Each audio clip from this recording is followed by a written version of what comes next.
do something. Just like crime, it's just like CCTV. Don't just focus on the law, focus on the CCTV. I mean, just another way of describing that. So hopefully, this can give you all some new ways of looking into this threat. So in other words, it's very much around identifying the risk you're specifically confronted with as the first thing, then trying to quantify them, putting potentially some measures in, and putting obviously some buffers in at the end. Out of your work, Nigel, particularly, how do you help financial institutions and government entities when in particular comes down to cyber risk management? So it is risk management. Everything that we're talking about today is essentially looking at the risk of doing something. We risk and reward everything we do, from walking from the hotel here today. When I decided to step out in the pedestrian crossing, I wondered whether the car was going to stop. Luckily it did. But we do that as a matter of course. So how do we put that same general thinking into our day-to-day online lives, and how do we, again, for the fintech providers out there and for the government regulators out there, how do you get that security by design thinking of risk management? And so it's looking at what the risks are, and it's scoring them, and it's coming up with a control framework. And it sounds reasonably simple, and from a high level it is reasonably simple. You're going to put in some controls which are going to be expensive, and they might be needed, and you'll look at other controls that are going to be really expensive, and on a risk and reward you'll think that they're not necessary. That's probably the role for the regulators out there, to come up with that control framework for people to operate in their jurisdiction, to say, these are the rules of the road. We want that car to stop when someone approaches the pedestrian crossing. So what is the control framework that we're going to come up with? And there's lots of examples out that was mentioned, 27,001, that's just one framework. There's NIST, there's PCI DSS, there's a range of different things that you can slice and dice if you want to come up with a standards type environment. And then you'll drill down, and the next thing I'd recommend would be to start thinking of things like scoring transactions. So the risk will change on call it the dollar value of a transaction. It might be easy to send $10, and there's not much of a control framework around that, so that we have a smooth glide through, and there's good A for availability. But I might want to send Catherine $10,000, and so all of a sudden we need a different control framework for that. So Catherine, Catherine, handing over to you really around the aspects of why do we really need to consider risk in technological solution for social implications or impacts at the end. Let's take your road example. So you want to build a solution that addresses the crossing of the road. Well, what if the solution providers are coming from the UK for a North American context? They're going to build a solution where people are looking left instead of right. This is just a fundamental analogy for the type of risk that we're seeing built into the solutions. And taking that to another example, I prefer storytelling because I think it really makes it relevant to the ecosystem. And we're talking about risk to the ecosystem, not risk to the systems and the data themselves. So if we're building using integrated technology, AI, IoT, and integrating with this blockchain where it can be immutable, if the developers and technicians coming in are very sound and capable, but if, for example, they're coming from a specific context where, for them, the notion of identity, of establishing identity, for example, we've heard a lot about, but what if the notion there is very cultural and politically different from the one that we have? What if the data that they're providing or they're asking for in their situation is innocuous? If they're asking for race, religion, if they're assuming that an adult is 18 and over male versus a 13-year-old woman who might be the head of a household. This is where some of the bias actually and risk can actually start being built into the solutions that we're seeing emerging. Okay. Could you argue, you made a really, and I like storytelling as well, you made a really good point there with a British system looking from the left and the right. And I think it's a really interesting point, because if you look at a technological approach, there's cars now that are made which have got crash avoidance, which will pick up that pedestrian. Yeah. So we've got a piece of policy that might not be working, but a piece of technology which will overcome that. Yeah, absolutely. I mean, it works both ways, right? We have that. And we also have new risks coming with type of technology. So for electric cars, for example, actually creating a sound that electric cars provides in order for those that aren't using visual clues is a very important part of that risk. So again, it's adding in new elements to new solutions and new technologies along with the new risks. Interestingly, also in electric cars, you can also, for the more expensive ones, get piped inside an exhaust sound so that you feel better about yourself that you're in an expensive car, but that's a... Get that torque going. User experience. Yeah. Katie, I have a challenging one for you. I mean, the audience would like to hear a little bit more about what action should have been done that would have avoided the Bangladesh heist to happen, and particularly what measures the bank should focus on after this incident. I have my personal view, but please go ahead on that one. Yep, feel free to chip in, Peter. So this is a complex area, but I got my philosophy how I would like to defend the company. So of course, happy to share that and happy to debate about it. And again, it's no right or wrong. Sometimes it's the style, and it's just like your defense secretary in your own country, right? Some of them like, like rockets, some of them like tanks. I of course got my preference on how I think that is an effective way of protecting a company. So first of all, I always, again, I'm probably you may think I'm a bit pessimistic. I don't really trust human being, So we are talking about, human being the weakest link, and I believe that, no matter how many times you tell people not to write down your password and stuff, they keep writing on a notepad. Anyone here writes down on notepad, Excel? I'm sure you do, right? Because there are so many passwords that you need to remember. You keep complaining about it, and the more you write down, it's like duplicating key to your house, right? So again, in a house situation, when you duplicate a key, you realize that you want to manage the key carefully. But in a cyber world, you lose that. So what I want to say is that when I don't trust human being, I will know that the password is gone.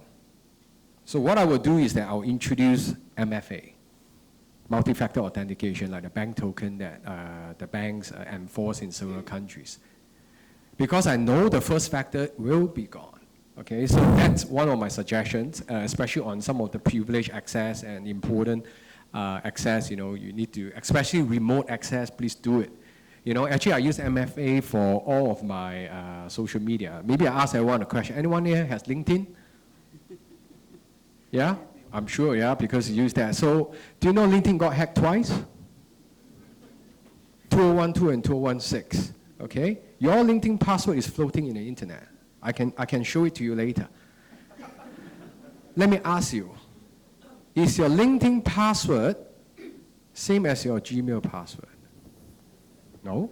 Or last 2 digits different? So all your LinkedIn passwords same as your e-banking password. Ooh, that's not good, I tell you. So what I'm trying to say, there's a lot of compromised credential out there.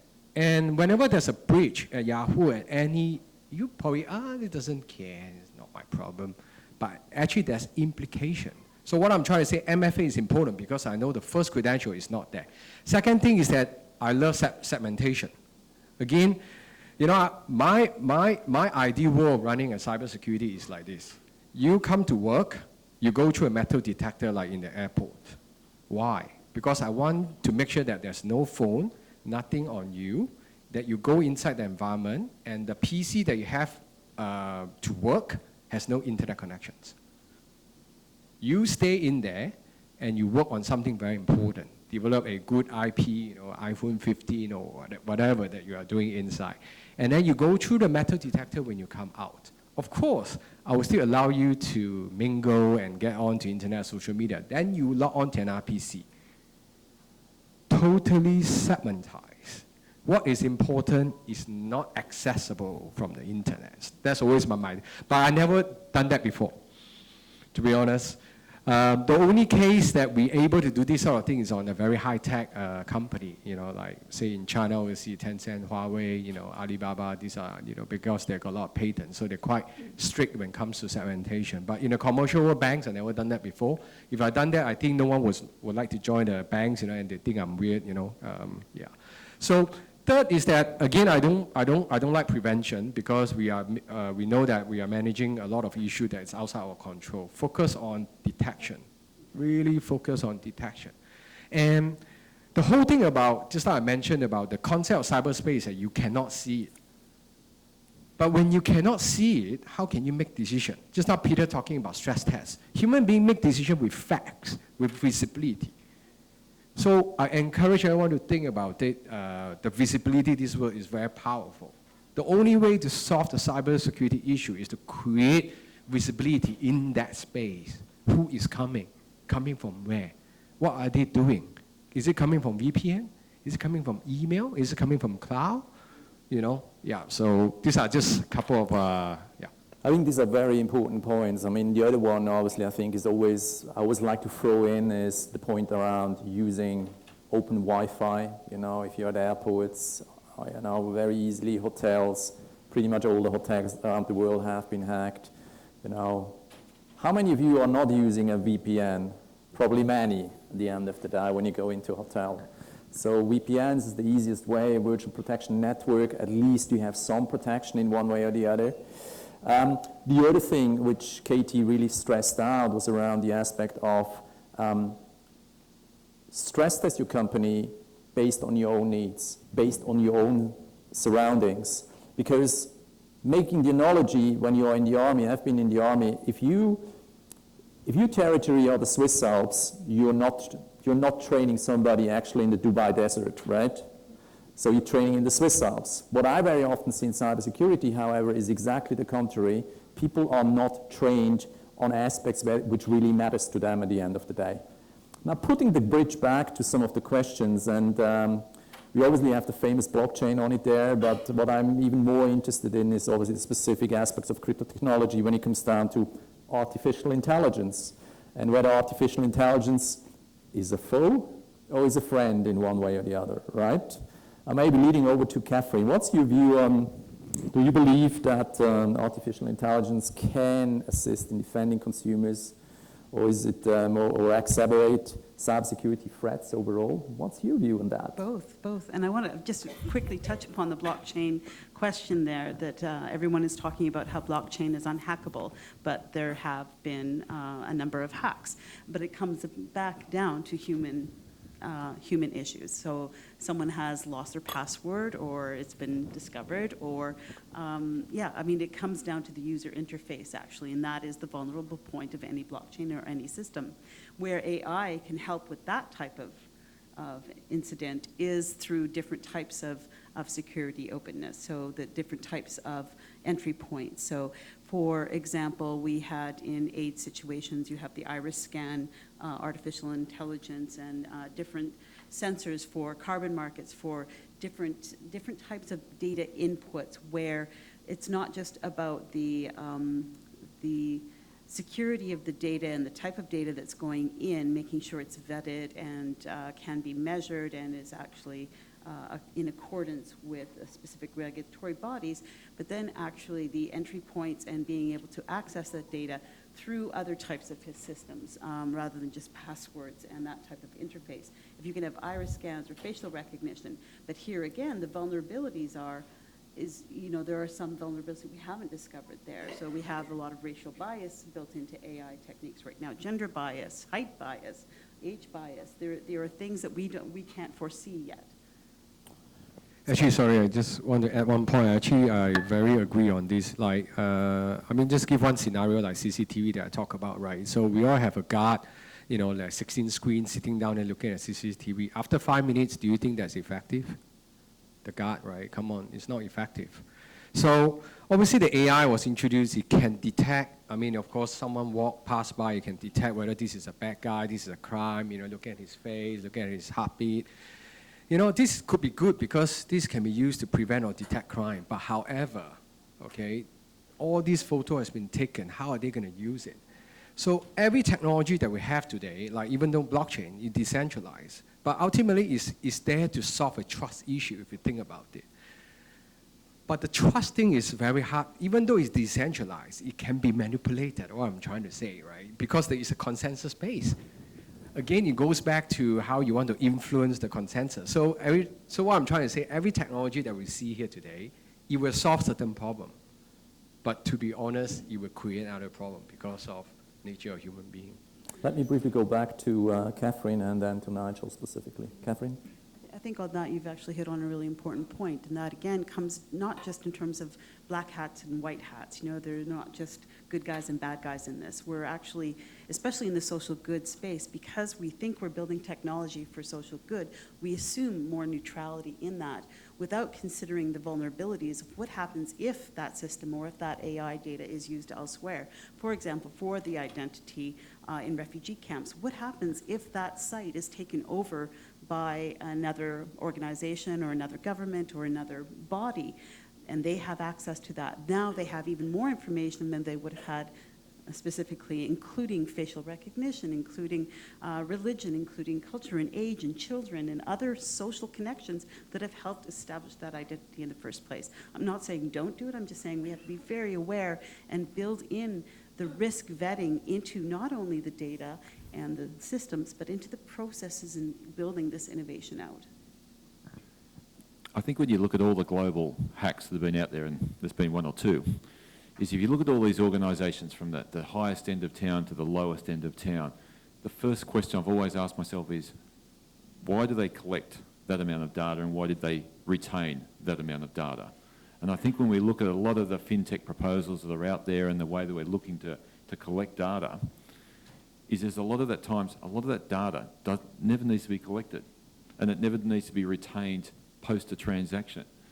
And I often say that to a lot of organisations, the best way to avoid having being hacked and having a data loss is don't have the data.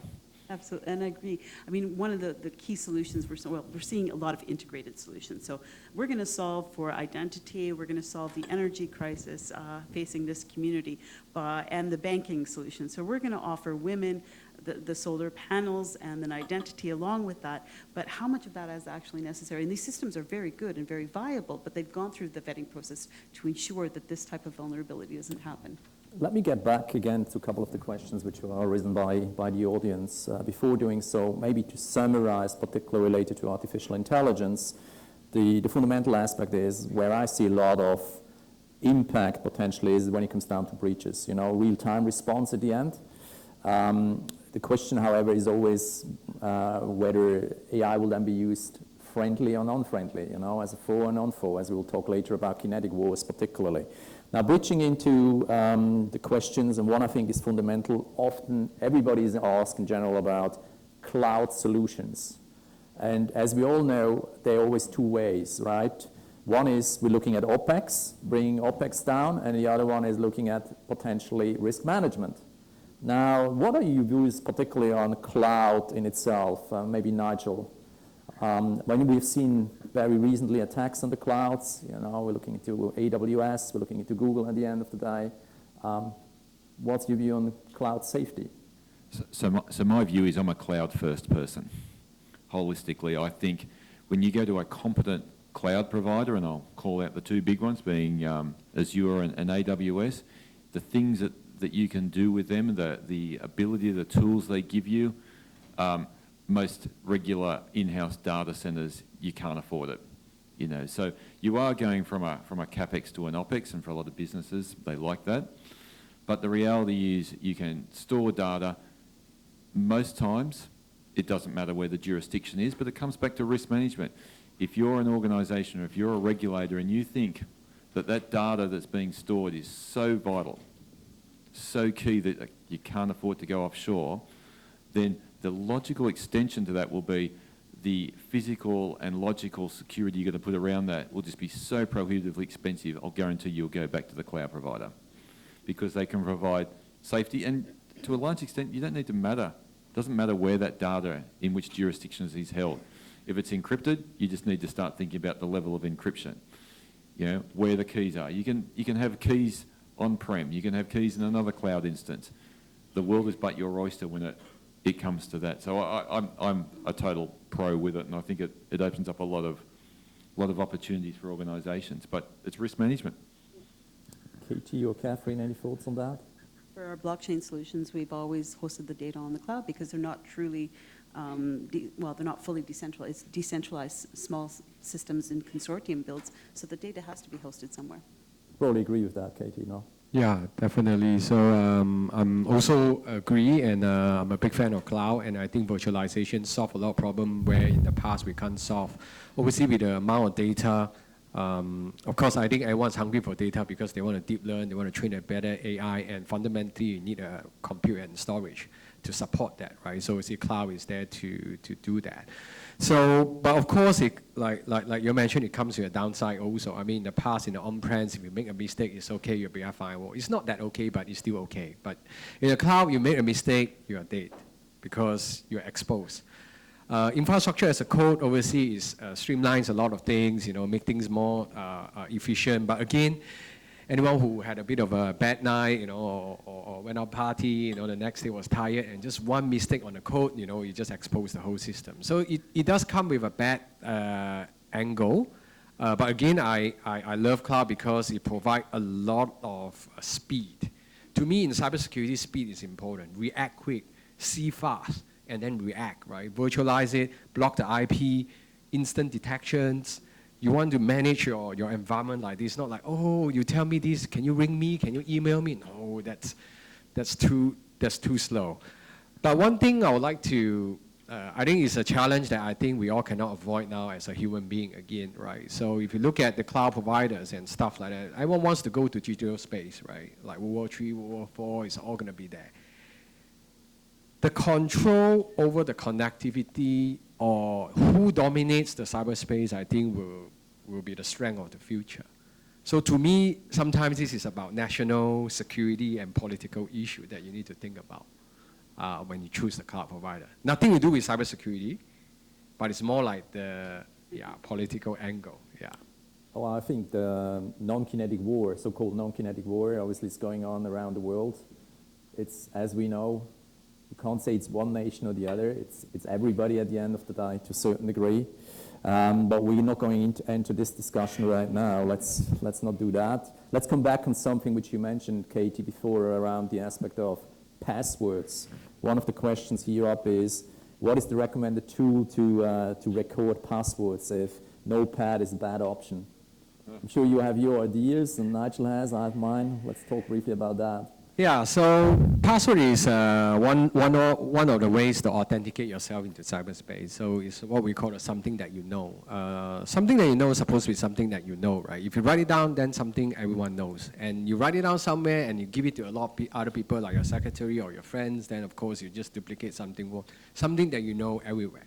So I think that is the concept. So in my view is that there's no right or wrong. I have my own ways of remembering the password. But again, I don't rely a lot on my password. I rely a lot more on something that I have. So I always rely on my soft token. I always rely on my biometrics. But of course, before, I would think twice before I allow people to obtain my biometrics for authentication because I don't know whether I should trust them. Like password, if you like the LinkedIn password that I mentioned, you all should go back and change, right? Because they got hacked twice. So you still can change your password, but your biometric you cannot change. Yeah, you got 10 fingers, yeah. Yeah. But one face. So before you give that, so you think twice. I'm a big fan of multi-factor authentication. So rely on something that you have on top of something that you know. And if you really want to write it down, I got a client who's very senior, like they're very important people, 70 years old, 80 years old, they've got a lot of money. And then they always ask me, what happens if I forget?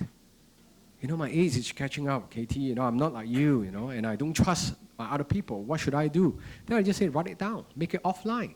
If you look at the blockchain, we talk about crypto exchange and stuff like that, the root of master key, make it offline. Write it down on a paper, The worst thing is that you put your password, log into that system in the same system. It's like you WinZip with the password and then you put the password in the same email. That means you encrypt something, you give the key at the same time. Come on. At least you give the key through WhatsApp. That's okay. It's off the band, off the channel, right? So you still can write it down, but write it down and make it offline somewhere that you can trust. Yeah, that's my little bit of tips. Nigel? look, conceptually, passwords are dead and buried. I think they're a flawed thing, and there's been plenty of research which will tell you that organisations that force you to change your password regularly, and there's plenty of those organisations still out there, mean that people have a weak password.